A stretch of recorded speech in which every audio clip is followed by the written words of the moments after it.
नमस्कार, मी नितीन मोरे मराठी धमालमध्ये तुमच्या सगळ्यांचे स्वागत करतोय। निमित्त आहे सध्या सगळ्या ठिकाणी गाजणारा प्रत्येक मराठी कलाकारांच्या तोंडातला विषय असलेला चित्रपट म्हणजेच महाराष्ट्र शाहीर। महाराष्ट्र शाहीर चित्रपटाने खूप कमी वेळात संपूर्ण महाराष्ट्राला वेड लावले। 28 एप्रिल रोजी रिलीज झालेल्या चित्रपटाने खूप कमी वेळातच प्रत्येक मराठी माणसाच्या घरामध्ये घर केलं आहे। केदार शिंदे या सुंदर आणि अस्खलित आणि सिनेमावर प्रेम करणाऱ्या दिग्दर्शकाने महाराष्ट्र शाहीर हा चित्रपट दिग्दर्शित केला आहे। मुळात बघायला गेलं तर महाराष्ट्र शाहीर हा चित्रपट पद्मश्री कृष्णा गणपतराव साबळे यांच्या आयुष्यावरचाच आहे, म्हणजे त्यांचा जीवनपटच म्हणा। आणि त्यांचा हा चित्रपट त्यांचाच नातू म्हणजे केदार शिंदे यांनी आपल्यासमोर मांडला आहे। चित्रपटाच्या सुरुवातीला महाराष्ट्र शाहीर म्हणजे शाहीर साबळे यांचा बालपणाचा खूप सुंदर आणि रंजक प्रवास असा आपल्याला पाहायला मिळतो। पण ह्याच प्रवासामध्ये त्यांचं गाणं आणि त्याच गाण्याला घेऊन त्यांच्या आईसोबतचा संघर्ष सुद्धा आपण खूप चांगल्या पद्धतीने बघू शकतो। पुढे चित्रपट सरकत असताना त्यांची अमळनेरला होणारी बदली म्हणजे त्यांना अमळनेरला त्यांच्या आजीकडे पाठवण्यात आलेला आणि त्याच आजीची खवट छोटी असलेली भूमिका निर्मिती सावंतने खूप चांगल्या पद्धतीने साकारली आहे। अमळनेरला गेल्यावर शाहीरांना त्यांचे पहिले गुरु भेटले ते म्हणजे साने गुरुजी। अभिनेता अमित डोलावतने साने गुरुजी थोडी छोटी पण खूप चांगल्या पद्धतीने भूमिका चित्रपटामध्ये रेखाटली आहे। चित्रपटामध्ये एक अत्यंत महत्त्वपूर्ण अशी भूमिका सुद्धा आपल्याला पाहायला मिळते आणि ती भूमिका म्हणजे संत गाडगेबाबा यांची। चित्रपट पुढे सरकत असताना शाहिरांचं वाढत चाललेलं वय आणि त्या वयामध्ये तरुणपणामध्ये आलेले शाहीर म्हणजेच आपला अभिनेता अंकुश चौधरी। अभिनेता अंकुश चौधरीने सुद्धा शाहिरांची भूमिका ही खूप चांगल्या पद्धतीने चोख पद्धतीने निभावली आहे।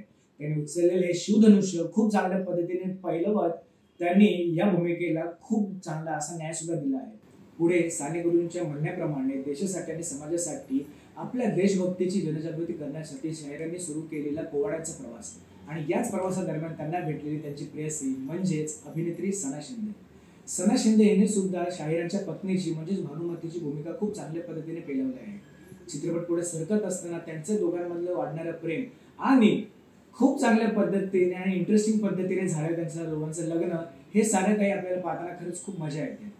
चित्रपट पुढे सरकत असताना शाहिरांचा त्यांच्या गाण्याचा आणि संपूर्ण समाजाचा होणारा संघर्ष आपण खूप चांगल्या पद्धतीने बघू शकतो। चित्रपटाचा फर्स्ट हाफ हा थोडासा आपल्याला लेंदी आणि थोडासा लांबलेला वाटतो, पण या सगळ्यांमध्ये वाऱ्यासारखी सुंदर आणि गोड अशी झुळूक म्हणजे संगीतकार अजय अतुल यांचं संगीत दिग्दर्शन। त्यांच्या संगीताने या चित्रपटाला खरंच चार चांद लागले। पण एक गोष्ट मात्र आवर्जून सांगायला आवडेलच आणि ते म्हणजे आपण आपल्या लहानपणी ऐकलेले विंचू चावला आणि विठुरायाचा खूप सुंदर अभंग म्हणजे या विठूचा गजर हरी नामाचा झेंडा रोविला। ही दोन गाणी ज्यांनी बनवली आणि या गाण्याची सुरुवात कशी झाली हे सारं काही चित्रपटामध्ये खूप चांगल्या पद्धतीने रेखाटलं आहे आणि हीच गोष्ट चित्रपटाच्या मोठ्या पडद्यावर बघताना आपल्याला सुद्धा तेवढीच मजा येते। खरी रंजकता येते ही म्हणजे चित्रपटाच्या मध्यानंतर, कारण चित्रपटाच्या मध्यानंतर बाळासाहेब ठाकरेंची झालेली भेट, बाळासाहेब ठाकरेंसाठी त्यांनी लिहिलेलं आंधळ दळते हे नाटक आणि त्याच नाटकामधलं सगळ्यात आवडतं आणि पॉप्युलर असं झालेलं गाणं म्हणजे मराठी पाऊल पडते मागे, हे गाणं सुद्धा तेवढ्याच पद्धतीने रंजक असं दाखवलं आहे आणि याच गाण्यामुळे तेव्हाच्या काळामध्ये किती वाईट परिणाम झालेला हे सुद्धा आपण या चित्रपटामध्ये बघू शकतो। चित्रपट पुढे सरकत असताना शाहिरांची वाढणारी लोकप्रियता, शाहिरांचं कलेवर वाढणारं प्रेम, पण त्याची दुसरी बाजू म्हणजे शाहिरांच्या खाजगी आयुष्यामध्ये चालू असणारे चढउतार सुद्धा आपण बघू शकतो।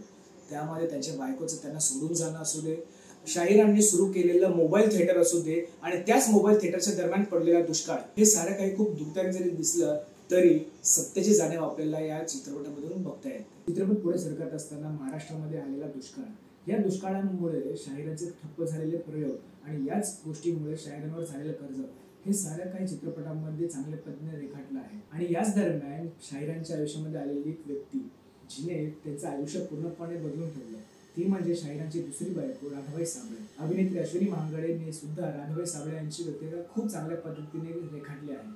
पुढे शाहिरांचा सुंदर असा प्रवास आपण बघू शकतो। पुढे चित्रपट संपता हा चित्रपट एवढा लवकर का संपावा अशी इच्छा सगळ्यांच्या मनामध्ये येतेच येते।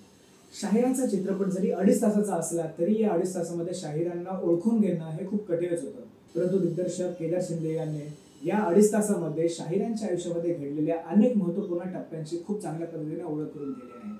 चित्रपट संपता तुमचं आमचं आणि सगळ्यांचंच मुळात तसं बघायला गेलं तर महाराष्ट्राचं महाराष्ट्र गीत म्हणजेच जय जय महाराष्ट्र माझा, गरजा महाराष्ट्र माझा. अजय अतुलच्या सुंदर आवाजामधलं हे गाण्याने या चित्रपटाची सांगता होते. चित्रपट तसा बघायला गेला तर खूप उत्तम आहे.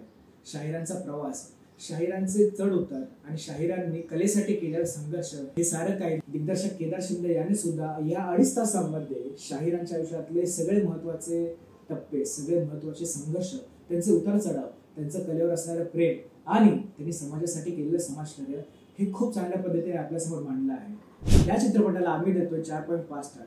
तुम्हाला जर हा चित्रपट आवडला असेल तर आम्हाला तुमच्या प्रतिक्रिया नक्की कळवा.